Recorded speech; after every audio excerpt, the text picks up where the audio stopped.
Dans cette vidéo, on va voir ensemble comment augmenter son taux de conversion, mais juste avant, on va voir qu'est-ce que le taux de conversion. Parce que c'est important qu'on soit bien sur la même longueur d'onde, qu'on sache bien de quoi on parle et qu'on parle bien de la même chose tous les deux. Alors le taux de conversion, c'est le pourcentage de visiteurs qui achètent, tout simplement. Donc si on a 200 visiteurs par jour et qu'on fait 6 ventes, ça veut dire qu'on a un taux de conversion de 3%. D'accord ? Si on a 100 visiteurs par jour et qu'on a 10 acheteurs, eh bien on a 10% de taux de conversion. D'accord ? Le calcul, il est simple. Là, par exemple, 6 acheteurs divisé par 200 fois 100, ça fait 3. Ça veut dire qu'on a 3% des visiteurs qui ont acheté. Donc le taux de conversion, il est de 3%. Alors, il n'existe pas de bon ou de mauvais taux de conversion. Il faut le savoir, hein, chaque domaine a des taux de conversion différents. Par exemple, là, c'est une étude menée par Capitaine Commerce.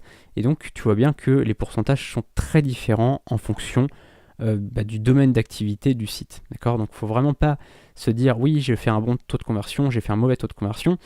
Évidemment, ça dépend du domaine d'activité et ça dépend aussi de ce que tu vends, à quel prix tu vends, quelle est ta gamme de produits. Si tu vends des nœuds papillons à 150 €, évidemment, tu feras un taux de conversion plus bas que si tu vends des nœuds papillons à 3 €, bien évidemment. Mais dans les cas, il faut calculer à chaque fois la marge, il faut calculer ce qui te reste. Donc le taux de conversion, c'est évidemment très important, mais ce n'est pas la seule chose qu'il faut regarder. Il faut aussi regarder la marge derrière, et évidemment, parce que ce qui te reste à la fin.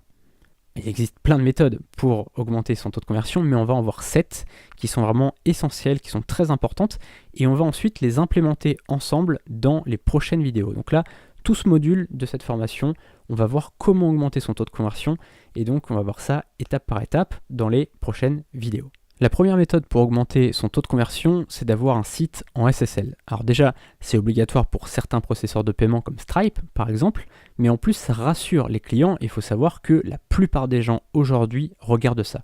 Ils voient en fait s'il y a le petit cadenas, tu vois, HTTPS, et ils voient le petit cadenas. Et rien que le petit cadenas, en fait, ça les rassure, les gens. Il y a beaucoup de gens, moi, mes parents, par exemple, c'est pas du tout des experts de l'achat sur Internet, ils savent pas, sauf qu'il y a plusieurs personnes qui leur ont dit, même à la télé, tu sais, dans les journaux télévisés, etc., leur ont dit de regarder à chaque fois s'il y avait le petit cadenas à côté et de cliquer sur le cadenas. Et tu vois que, par exemple, là, quand on clique sur Google Chrome, eh bien, c'est marqué « La connexion est sécurisée ». Et donc ça, il y a un certificat valide, c'est rassurant pour les gens, ils savent que leur transaction sera sécurisée s'ils commandent sur le site. Donc ça rassure beaucoup les gens.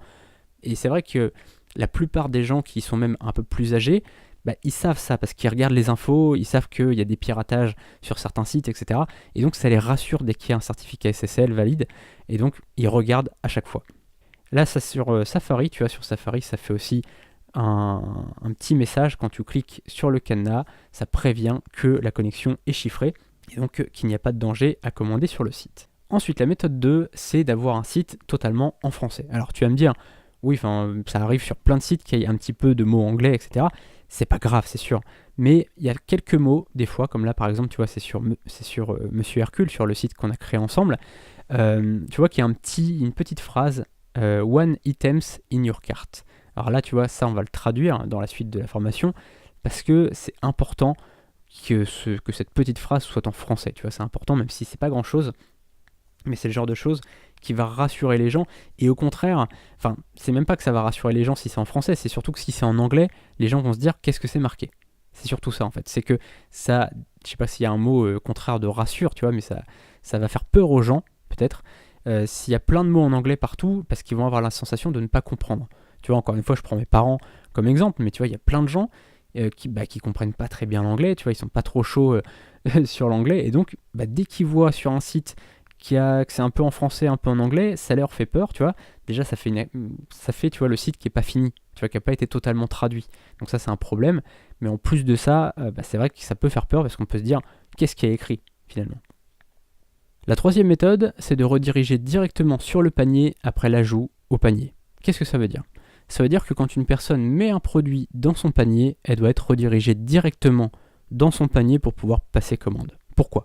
Parce que sur beaucoup de sites, il y a 36 étapes avant de commander. On demande l'adresse de livraison. Est-ce que l'adresse de facturation, c'est la même que l'adresse de livraison ? Est-ce que ceci ? Est-ce que cela ? Il y a 36 étapes, et au final, les gens quittent leur panier, ils quittent le site parce qu'ils en ont marre. Tu vois, acheter sur Internet, on veut que ça soit tranquille, que ce soit fluide, que ce soit une expérience, et on veut qu'il y ait 3 étapes maximum, pas plus, tu vois. Donc on doit vraiment au maximum réduire les étapes du processus de commande. Donc ça, c'est la chose à faire. Donc la méthode 3, rediriger directement sur le panier quand quelqu'un met un produit dans son panier. C'est une chose très importante et on va voir comment faire. Ensuite, la 4e méthode, c'est un peu pareil. C'est retirer des champs sur le checkout WooCommerce. Alors le checkout, c'est, tu sais, là où on va mettre le prénom, le nom, tout ça, toutes ces informations-là.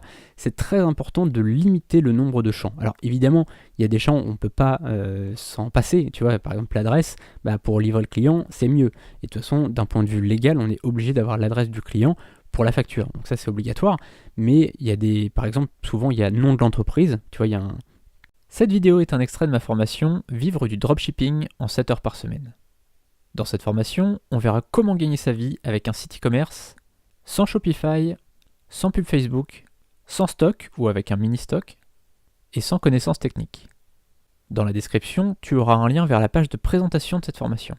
Et en bas de page, tu auras un formulaire de contact pour me poser toutes tes questions. A tout de suite sur la page de présentation.